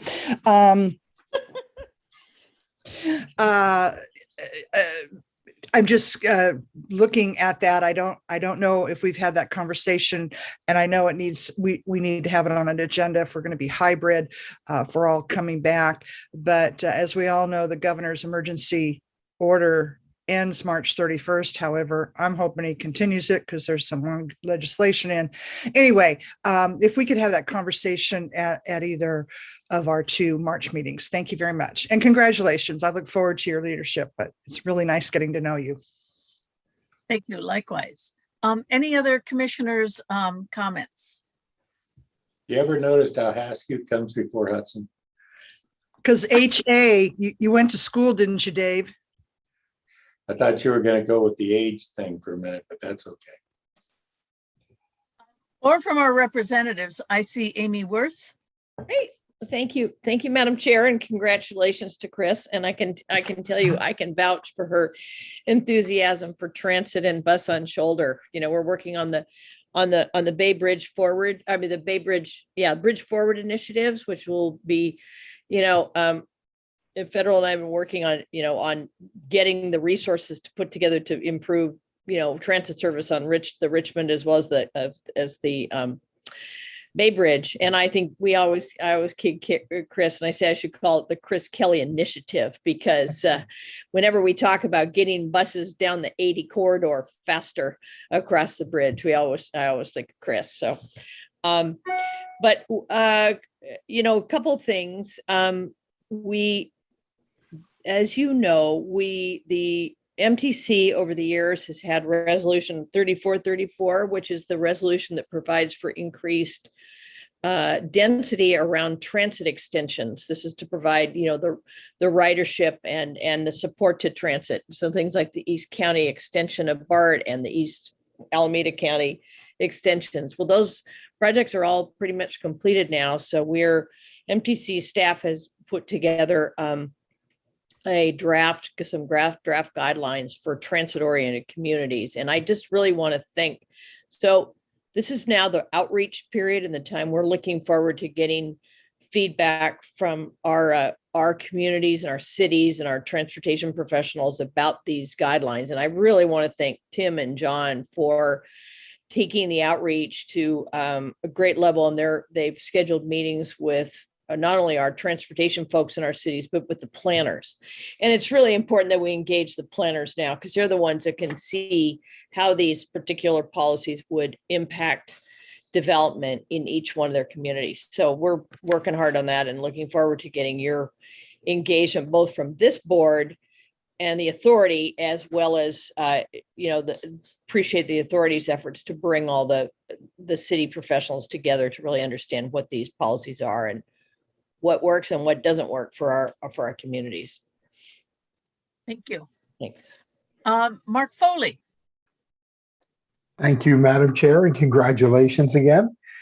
I had a quick question and then a couple of items. The question was regarding Joe Young's public comment. Will staff be reaching out and responding to that request? If not, can I ask that maybe staff reach out to Mr. Young? Yeah, this is Tim Hale, the executive director. We will plan to formally respond to Mr. Young's comment. Okay, wonderful. Thanks, Tim. Just a couple of quick BART items. Redistricting. We were presented with 5 proposed maps today and rejected 5 proposed maps today. They all needed changes. So one of those maps, which is draft plan C, would have moved the city of Clayton into my district. And I'm on the east side of the hills, if you will, East County. I oppose that move, as well as the Clayton City Council. It makes more sense for them to stay on that side of the hill with District 1, which is served by Director Allen's district. So certainly we're looking to get that fixed in any future maps that we have. And we'll be meeting again next week to talk about redistricting at BART. Expanded service started this week. Midnight closings on Sunday. We're going to be running 5 lines every day of the week until about 9 p.m. And we're also adding 15-minute headways on the yellow line, which is our Pittsburgh to SFO on Saturdays until the evening. So improved service in the BART world. We also started accepting our Fleet of the Future trains again. As you might recall, about a year ago, we stopped accepting them because of some technological and mechanical challenges. We're resuming those, so I'm looking forward to having those new cars come back to us and also being able to restart production, hopefully at our Pittsburgh facility. That is the goal for that location. And then lastly, to Mayor White's point about BART safety, as it turns out, this last Monday, I spoke with the general manager specifically about how we handle hiring every vacancy we have in the officer category, which we have 20 currently. The challenge is getting qualified officers. I'll be honest, that's the biggest, the pool of candidates isn't what we would hope it would be. But to let you know, we have a commitment that we made in our 2019 budget to hire an additional 100 officers on top of the existing staff. So we're looking to get close to 300 officers at BART. We added our 20 crisis intervention specialists. as part of our year-old progressive policing division. So those are actually showing some positive impact on the system. And lastly, we're obviously working on hardening our stations, adding new fare gates. They're 50 years old, to help reduce illegal entry into our system. So that's what I have for Bart, and you folks have a good evening. Thank you very much. And I personally am encouraged by your adding on the fare gates. I think that's very, very helpful. Any other commissioner comments? No, then we'll go to our executive director, Tim Hale. Tim? Thank you, Chair Kelly, and really congratulations on your appointment to chair. Really looking forward to working with you. And there's going to be a lot of things exciting this year. And I mean, from a standpoint of transit, you picked the perfect year because we're going to be launching the integrated transit plan this year and obviously advancing, bus on shoulder with the California Transit Association. So excited to work with you on all of those things. And I just wanted to send, huge shout out to Teresa Geringer. Just really thank you for working with me and supporting the staff over the last year through COVID and through this virtual transition.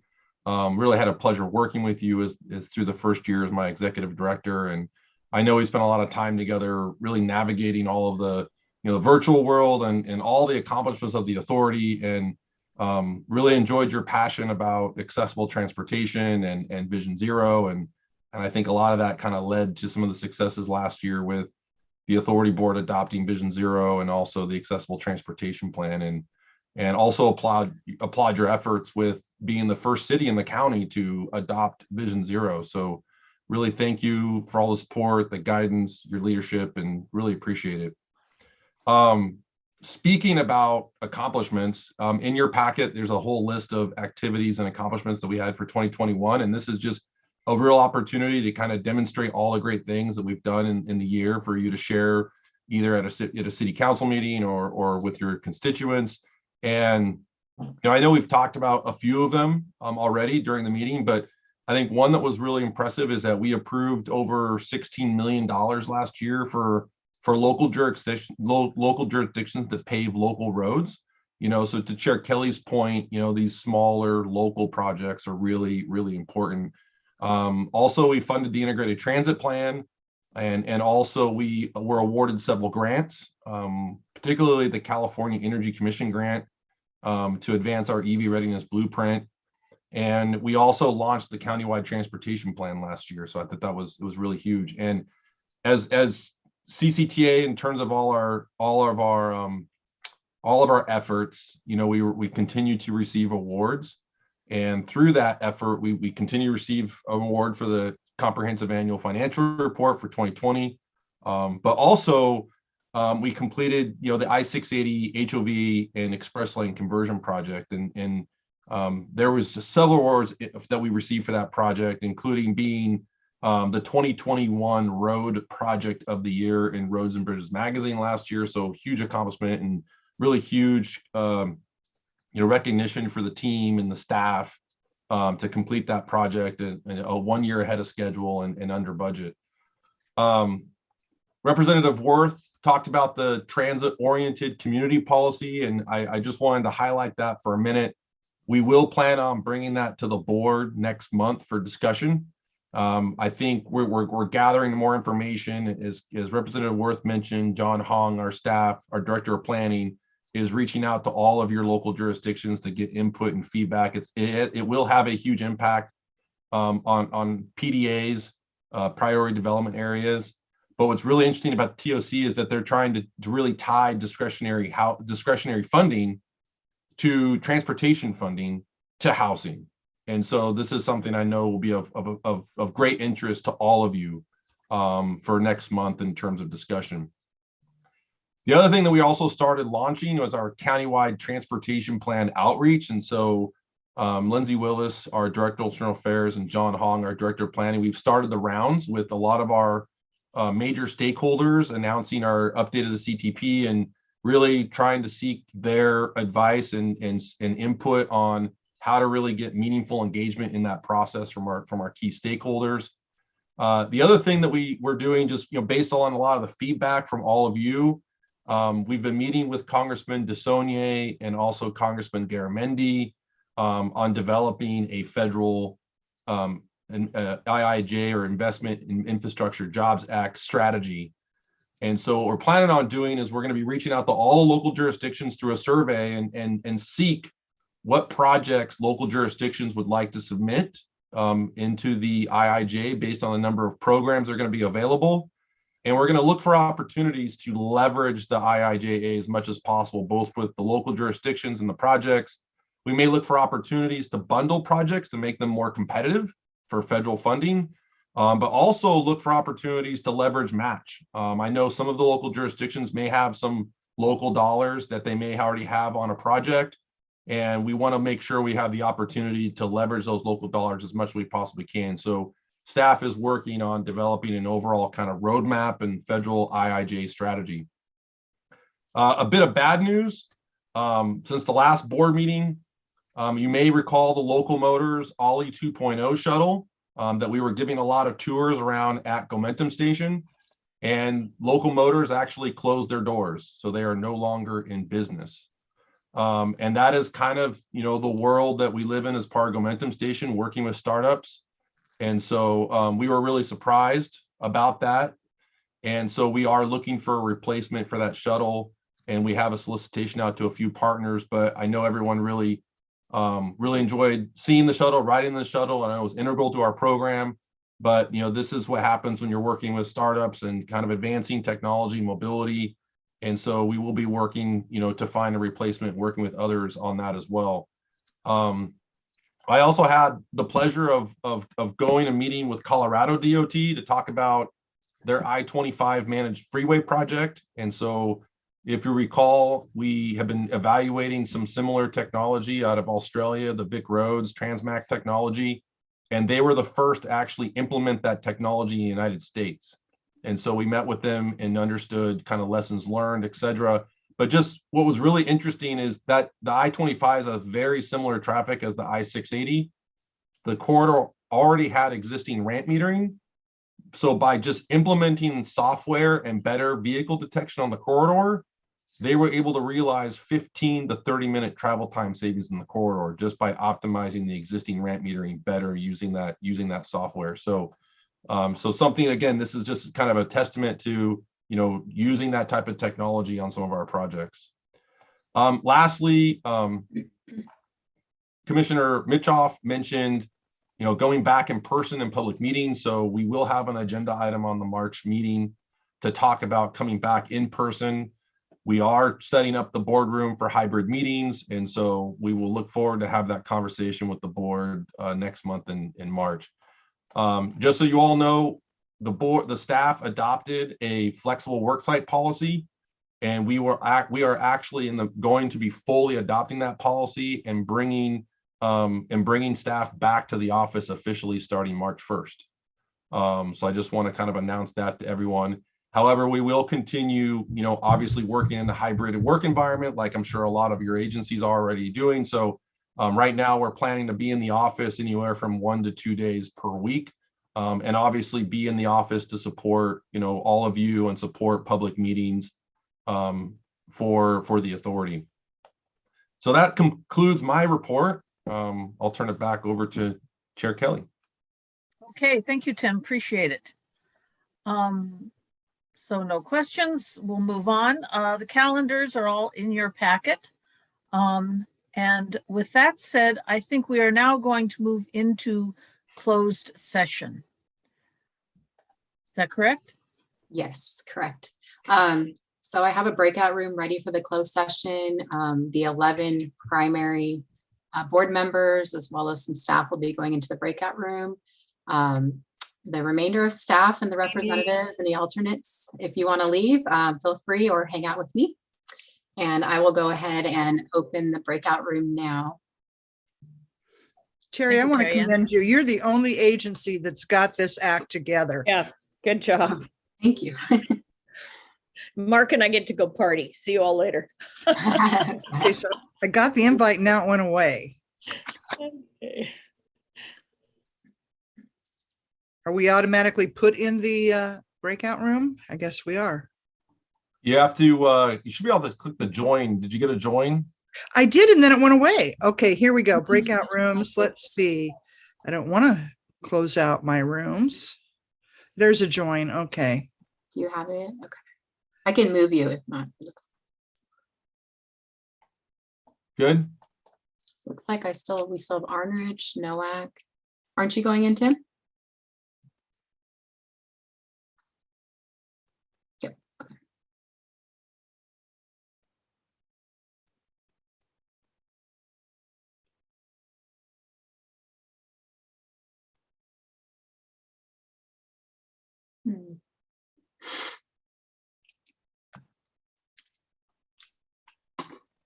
Commissioner Nowak and Arnrich, are you still here? Are you? Like I have the ability to move them. I'm gonna stop the recording here.